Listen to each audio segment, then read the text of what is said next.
Good afternoon, everybody, and welcome back to Procrastinator's Pit Stop. We are sitting here with Edoardo Guidali, who specializes in helping individuals communicate authentically and overcome fears that keep them silent or stuck in unfulfilling relationships, drawing on his own experiences of resolving family conflicts and leaving toxic relationships. After founding his company in 2024, he's dedicated his life to showing people that impossible conversations can lead to deeper connections, greater well being, and more fulfilling relationships. Eduardo, welcome to the show. Thank you very much, Chris, and greetings from Switzerland. Oh, we're certainly excited to have you on the show, and we have a lot of interesting things to dig into.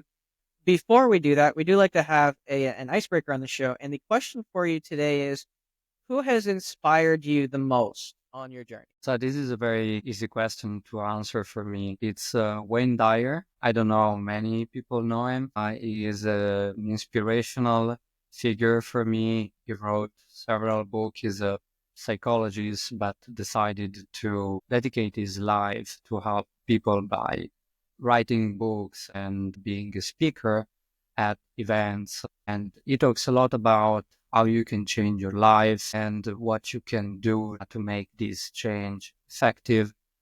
And he has been an important figure in my journey, also to come to realize what I want to do in life. And it's one of my favorite books is The Power of Intention from Wayne Dyer, which I suggest to everyone who wants to try to think the way that change the way that they think about life, about themselves.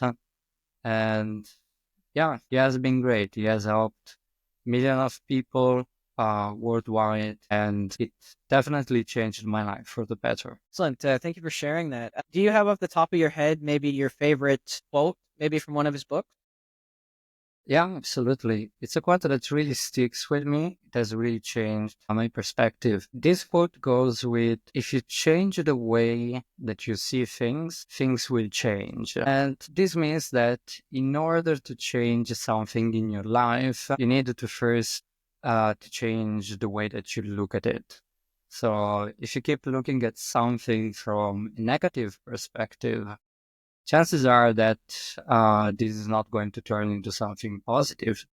But if you start believing that you have power and control over something, you are going to put yourself on the right path to change the situation for the better. Excellent. I really like that quote, and I can see why it's stuck with you. It's one of sounds like a very inspirational quote for sure. Let's dive into it a little bit, Eduardo. How would you define procrastination, and what does it mean to you personally? So I would like to talk about procrastination, like especially in the field in which I work with, which is relationship and communication. And I think that procrastination is one of the main obstacles that you see when people have to get down to their relationship problems and try to solve them. And I see that a lot with people. We all clearly have some issues in our relationships, whether it's with your parents, whether it's with your partner, with your wife, or with your husband. And the way that I see it is that in our relationship, we learned how to avoid topics that cause disharmony. So in a way, we learned how to walk on eggshells and we learned how to maintain balance by just not touching upon difficult topics. And what does procrastination have to do here? The fact is that there is a part of us, probably deep, deep down for many of us, that would really love to solve these problems. But there is another part of us, which usually it's very, very big and very dominant in us, that says it's better to avoid that conversation. It's better to not talk about it. We don't want to cause any trouble in the relationship, right? And that's why we never really talk about certain subjects, certain topics, whether it's in your family or in your relationship. And I think that in a way, like, procrastination is just a learned strategy to keep everything in balance in relationships. And it's so strong that so many people might not even ever stop this procrastination cycle and go on all of their lives without ever addressing the issues in the relationships. That's an interesting point of view on that. And I mean, you're right. We do tend to put things off a lot. And that sort of segues into my next question, especially as it relates to relationships. We know there's no silver bullet, right? There's no one cure all. But when it comes to relationships, in what you've seen, is it more about some sort of causing disharmony leading to the end of the relationship? Or is it more about just causing pain and they're not really afraid of losing that relationship? Well, in my opinion, the problem at its root is located in fear, usually fear of losing someone or fear of how the person in front of you is going to react to what you have to say. I'm going to make a quick example. As a child, like your family is, like everything to you. You depend on your family for survival. Like babies and children wouldn't be able to make it probably on their own without the guidance of their parents. And so, since we are very little, we learn the importance of the family. And many, many times we develop this fear of losing our parents if we go against, for example, what they would like for us in life. For example, there are families in which everyone is a doctor or is a lawyer. And that's like a generational thing. Like your father was a doctor, your grandfather was a doctor, and so on and so on and so on. And so in certain families, there might be the expectancy that you become, of course, a doctor or a lawyer. And so many people who might want to do something else in life, they come to have conflicting emotions because on one hand, they would like to live the life of their dreams, maybe become a vet, a writer, or an engineer. But on the other hand, there is this fear of losing a good relationship with your family, losing the approval of your parents, and this is a big deal. And when you cannot communicate in a healthy way, you create a very difficult situation because on one side you don't want to disappoint your parents, you want to make them proud, you want to make them happy. And on the other side, you have no idea of how you can pursue maybe your dream career. So I believe that most of problems in relationship are based on fear because I'm not saying that communication can make a relationship amazing if it's not meant to be. Some people might be different. They might not work together. They might try it. And, with healthy communication, you might be able to say, look, we are different people. We want different things in life. I don't think that this relationship is going somewhere. So you can part way in a healthy way. The problem is that when you cannot deal with your emotion, when you don't know how to communicate, when you keep lots of things inside you without making the other person aware. That's how problems accumulate with time. This is how problems get bigger and bigger and bigger. And this is how situations usually get out of hand. And this comes at a huge cost in the relationship. In a sense, it is procrastination, which with so many families and so many relationships, it's a procrastination that lasted for 10 years, maybe 15 years, maybe all the marriage long because of this huge fear that if I'm going to say how I feel or if I'm going to tell you this, I might lose you. And many times it's unconscious, we don't really see this very clearly, but we are still afraid. You've I think I hit a pretty big nail on the head there, and regardless of what the underlying motives are for that, how do you normally start discussing with somebody or getting over that fear to start discussing those difficult or seemingly impossible things? Yes. Uh, this is very important. I have many strategies to get started.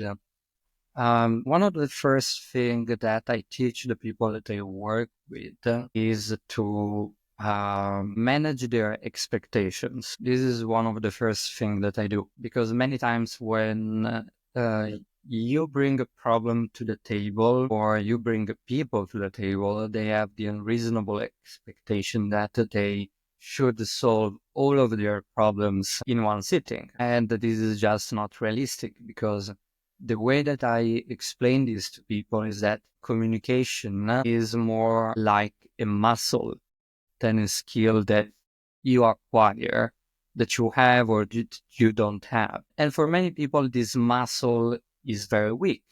So what do you do when you have a weak muscles?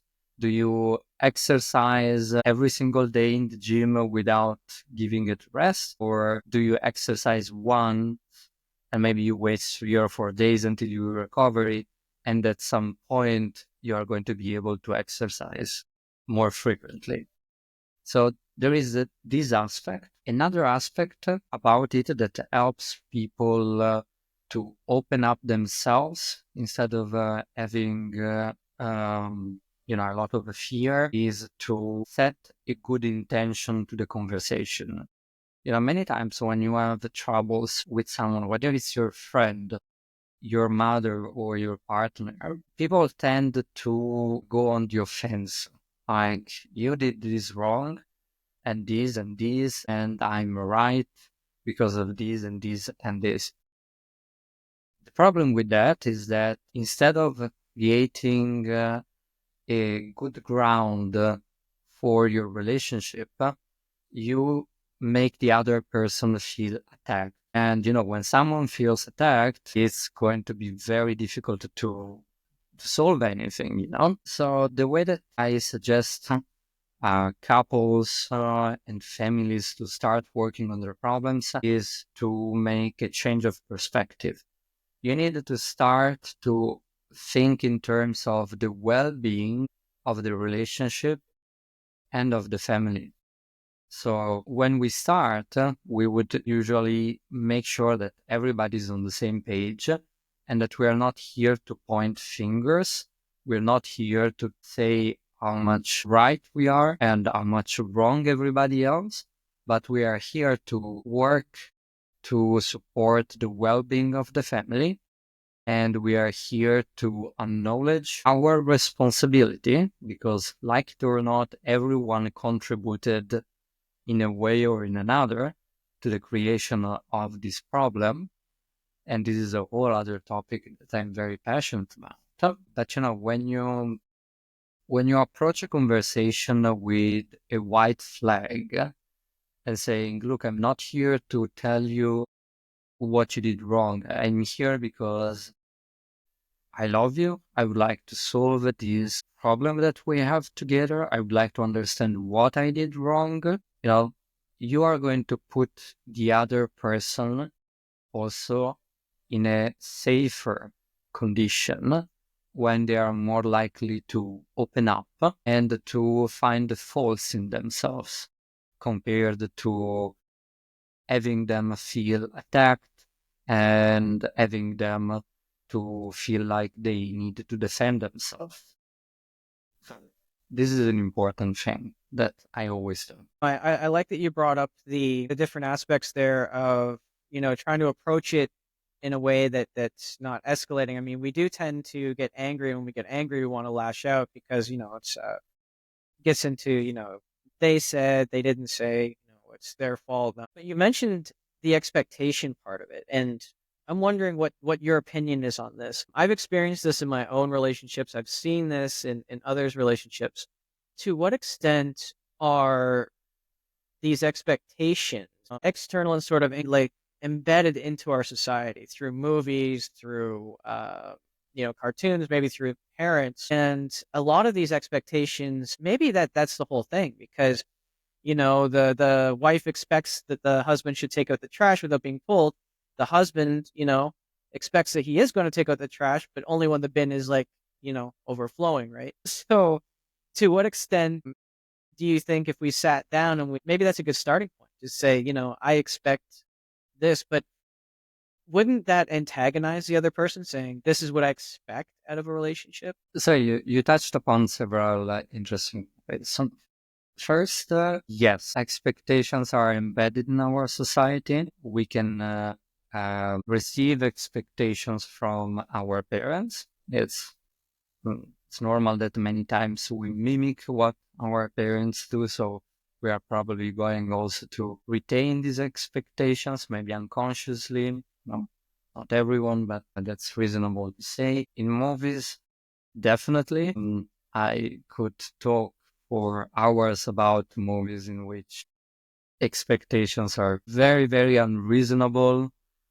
And I really think that this is an important topic because we try to portray these unreasonable expectations in a cool way. So we put all the cool actors in these roles, and we're all influenced by what we see to a certain extent or not, but especially teenagers or even children, they can be very deeply influenced by this. So definitely, it's part of all these unconscious influences that we receive from society. About what you talked,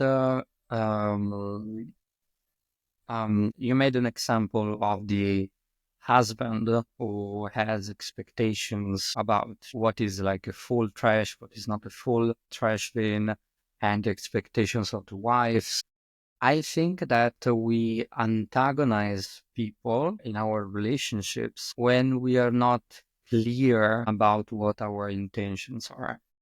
So I don't think there is anything bad in expecting someone to bring out the trash. I don't think it should be the man, I think it should be either the man or woman, but like in a relationship, everyone makes, certain intra-relationships agreements, like I clean the dishes and you bring out the trash. For example, my partner doesn't like to clean the dishes and I do it and she does other things, that's not a problem. The problem is that when we expect things without communicating them. And this is a very interesting topic because many times we think that our expectations are very clear to the other person, that are very obvious, but they are not many times. We make lots of assumptions in relationships. We think that we understand what's going on. We understand how the other person thinks. We think in a sense that we have all the pieces of the puzzle. But this in my relationship, in my experience, is almost never true.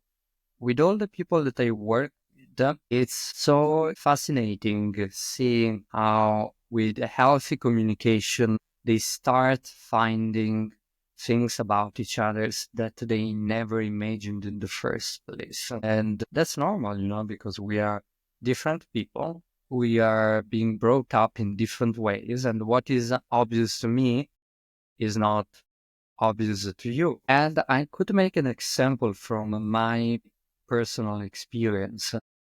Like in your nice intro of what I do, you mentioned that I first worked with my own family. We had lots of problems, and most of them were because we were never able to talk about them. But I want to talk about one specific problem that we had. So I have a sister, and what we, in a way, resented towards our parents was the fact that they didn't really show affection in a direct way to us. Not a classic, I love you, I'm proud of you, in an unconditional way, not when you graduate or you get a promotion at work.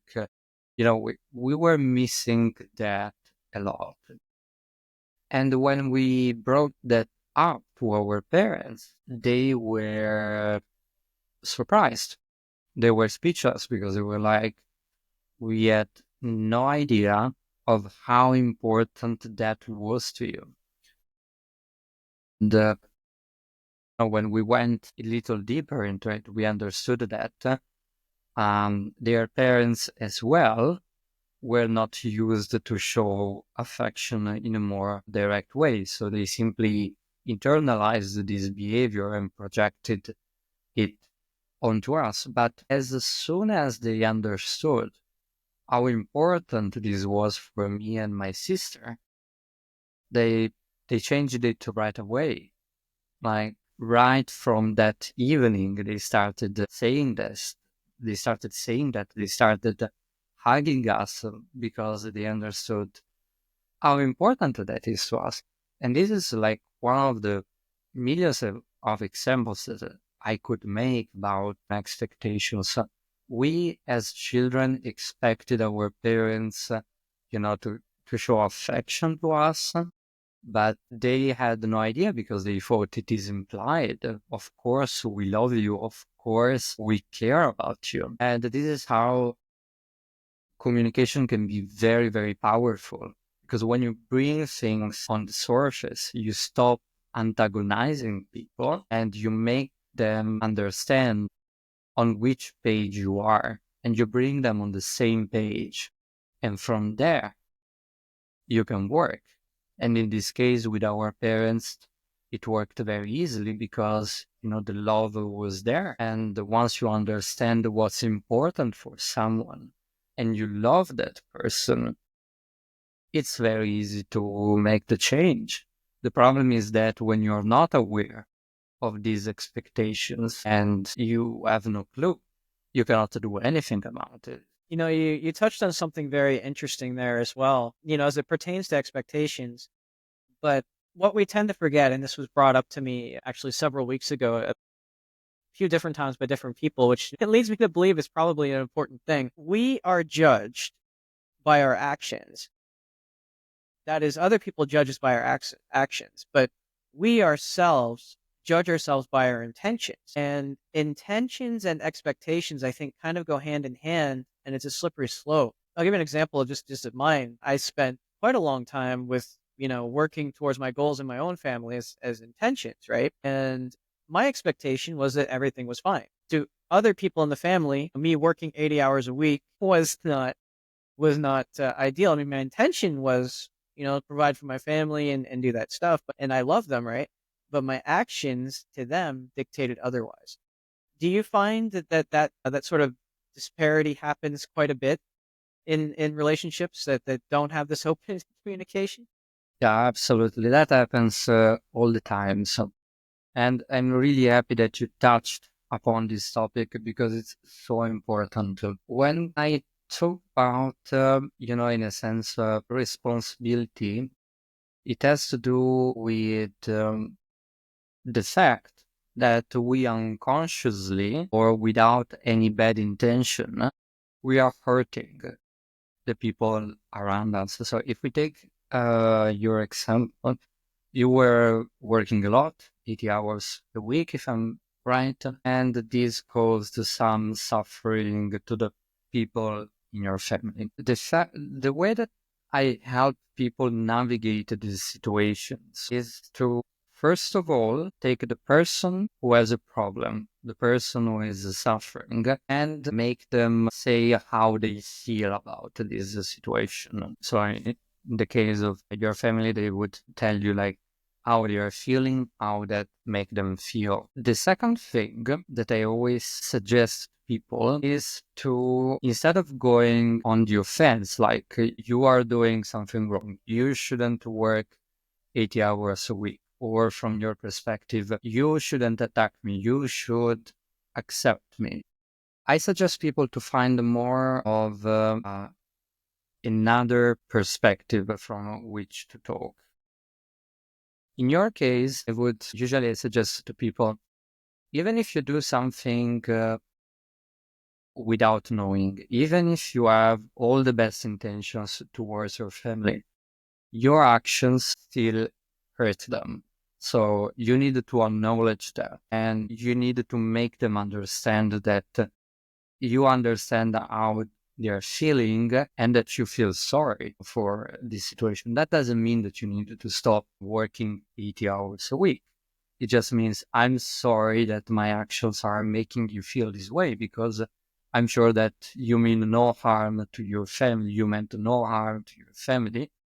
And, like a part of you is sorry. I'm doing my thing in life. I'm following my path. And it was never my intention to make my family members suffer. And you would be surprised by how much this openness can impact the people on the other side. Of course, also the other people on the other side, they needed to approach the conversation with the same perspective. Is working 80 hours a week is making me feel um, bad. But at the same time, you shouldn't, like we talk also about establishing healthy boundaries.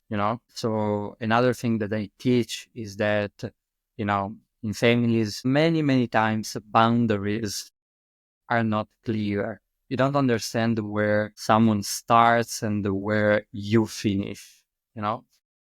So many times it's me a lot talking about those family members who don't have clear boundaries and try to understand why that is. And assuming that some people in your family felt entitled to tell you how to live their lives, the focus would switch probably from you to what is causing that behavior. Because, like your actions per se would not be a problem. But the way that these other family member is reacting to them, it shows that he has some personal issues that brought him or her to wanting to exercise control over your life. Let's say that this person is parent, father, or mother. One possible reason could be that their parents as well tried to influence their life and did not have healthy boundaries with them. This can be, for example, very traumatic for some people when they feel like their freedom is shrunk, when they feel like I never had the possibility of choosing how to set my life. Like my parents made all decisions for myself.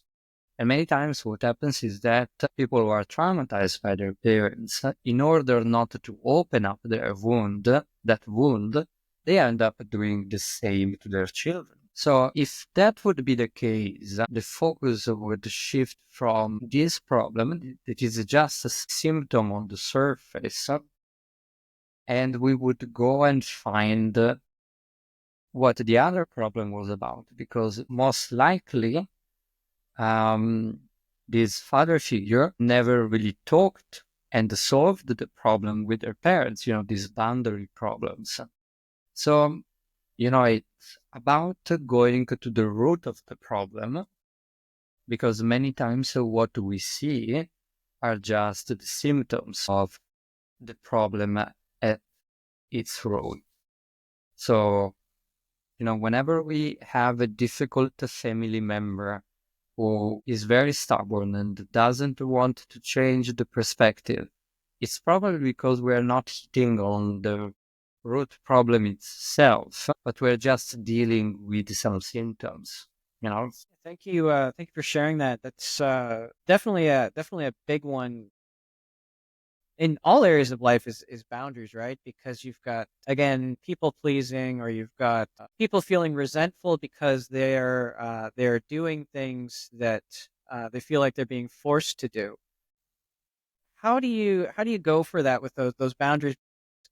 Many times it's out of compassion, or out of love, right? They don't. I mean, they're the helicopter parents, right?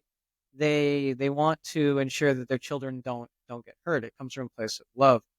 How important is it to have compassion or forgiveness when you're trying to open these conversations? Well, it's extremely important because you said something that is very true. You said that most of the times these behaviors come out of love, and that's absolutely true. These actions come out of love because like my whole idea about families, for example, is that love is always there, whether it's deep, deep down. But I personally don't believe that there are families with no love. It might not be visible, it might not be felt, but if you go deep, deep down, it's always love. The problems are caused by what we, for example, discussed earlier. When, we don't have healthy communication, we take everything for granted, we make assumptions, and we end up hurting the people in our family, And this could be the example of the father without clear boundaries, He had an unresolved issue with his father, and he doesn't know how to deal with this situation in a better way. But this person, this father, he loves his children, despite having this badly created coping strategy, you know? And you mentioned also forgiveness and compassion. This is extremely important because you need to understand that, the person in front of you, the people in your family, on their core, they all love you. But we all have our issues. We all have our past traumas that might keep us from being the loving persons that we would like to be. So compassion is extremely important. And I had a whole podcast about compassion and relationships. Compassion is very important because it helps you shift to a new perspective, because before you were thinking this other person has done something wrong to me, they needed to pay, they needed to admit it, they needed to see it. And now with compassion, you think in a different way. You think, okay, it has nothing to do with me, most likely. This person has gone through a lot of issues. He has probably past traumas that he couldn't resolve. And he's just projecting all these things on me. So you switch from, wanting to, get revenge or be acknowledged that you are right, wanting to help this person because you're like, this person has suffered so much, suffered so many traumas, so many issues, and he was not able to solve them. And what I'm observing is just, the superficial consequence of it.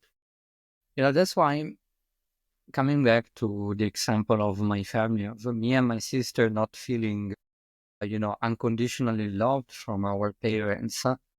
I can tell you from that moment, from the moment in which I switched compassion, I never thought that they did anything wrong to us. I understood that they had as well a difficult childhood with their parents, and that did what they could with us at their best. I stopped thinking they did something wrong. I stopped being angry, because there was no reason. As soon as they understood what the issue was, they changed their behavior. So I think it's extremely important to approach relationship issues with the right perspective, to not take things personal, because what I saw with most people that I work with is that the issues that come to the surface, they are just a projection of personal issues of that. of. Excellent. Thank you so much for shedding light on that. A lot of great insight in there, Eduardo. It's been a great conversation. A lot of amazing insights, as we just mentioned. We are coming up pretty close to the time. Is there anything that you wish I would have asked but didn't ask, or anything you feel that we should have covered that we didn't cover today? Well, absolutely. I would like to give some advice to people to start having healthy conversations on their own. Of course, I'm here to help. I'm always here to help, but I would like to help people, to uh, being able to communicate on their own. So the first thing that I wanted to suggest to our listeners is that if you choose to go down this road, if you choose to have a conversation with your partner or with your family and you never had it, always remember your communication muscles are probably very weak, so be patient. Second, don't try to solve everything right away. It's very important to set a place and the time because some people need the psychological preparation. It's like running a marathon.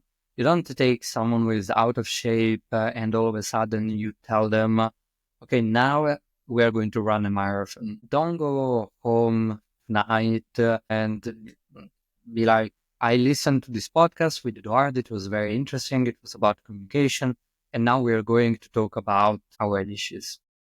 Many people needed to be psychologically prepared. Many people might even think, do we have issues? So they might need a lot of time to think um, about their relationships. In many cases, people never talk about their issues in 20, 30 years or even more. So you find a time and date, could be like on the weekend when everybody has time in 4 days. So give everybody time to prepare themselves psychologically.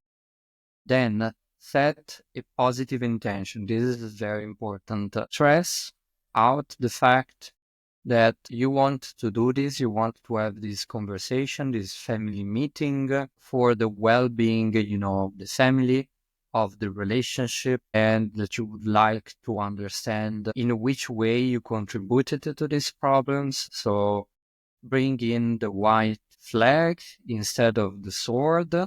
So make sure that people don't feel attacked. This is the best way to create a safe environment and to have everybody open and much more likely to go deeper into the issues.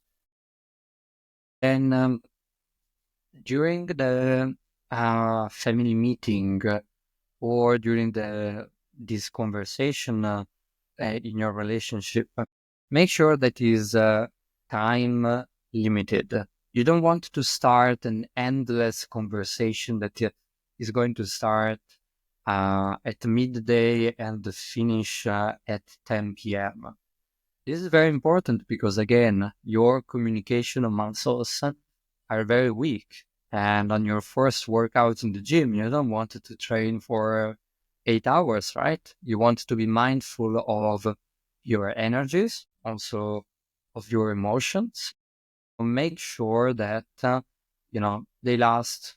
It could be 1 hour, it could be 2 hours. I wouldn't go over 2 hours in the beginning and be mindful also of how much everybody can take.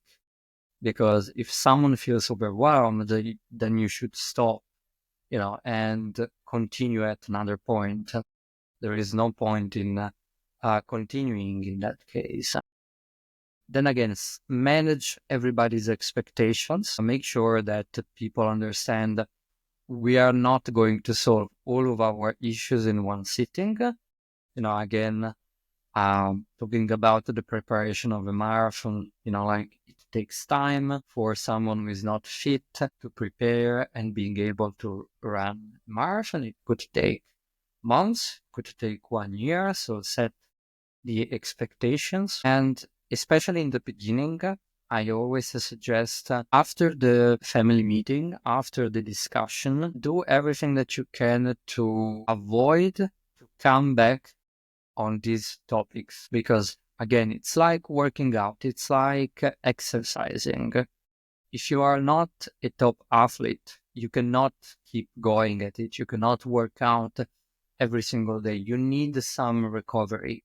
So start with having these conversations once a week and make sure to have these difficult discussions in a confined environment. After the discussion, after the family meeting, the family reunion, you can call it the way that you like, just make sure that you talk about something else. You don't come back to these topics because you want to give it time. Many people will have to elaborate the information that they have been given. Things need to sink in. And, you might have not solved the problem that you're working on entirely, but as we all well know, we get the best ideas and solutions after a good night of sleep.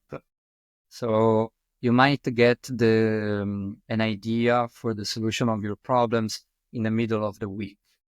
So make sure to be mindful, make sure to respect everybody else. And if possible, if you are in a family, try to pick a moderator. If the issue is between, for example, father and daughter, the mother should be the moderator. And my last suggestion to you, really, especially in the beginning, make sure that just one person at the time talks, because many times conversations end up being boxing matches in which we keep interrupting each other's because we want to really say what we want to say exactly when we want to. And this is not conducive to a healthy conversation, especially when you have to deal with difficult topics.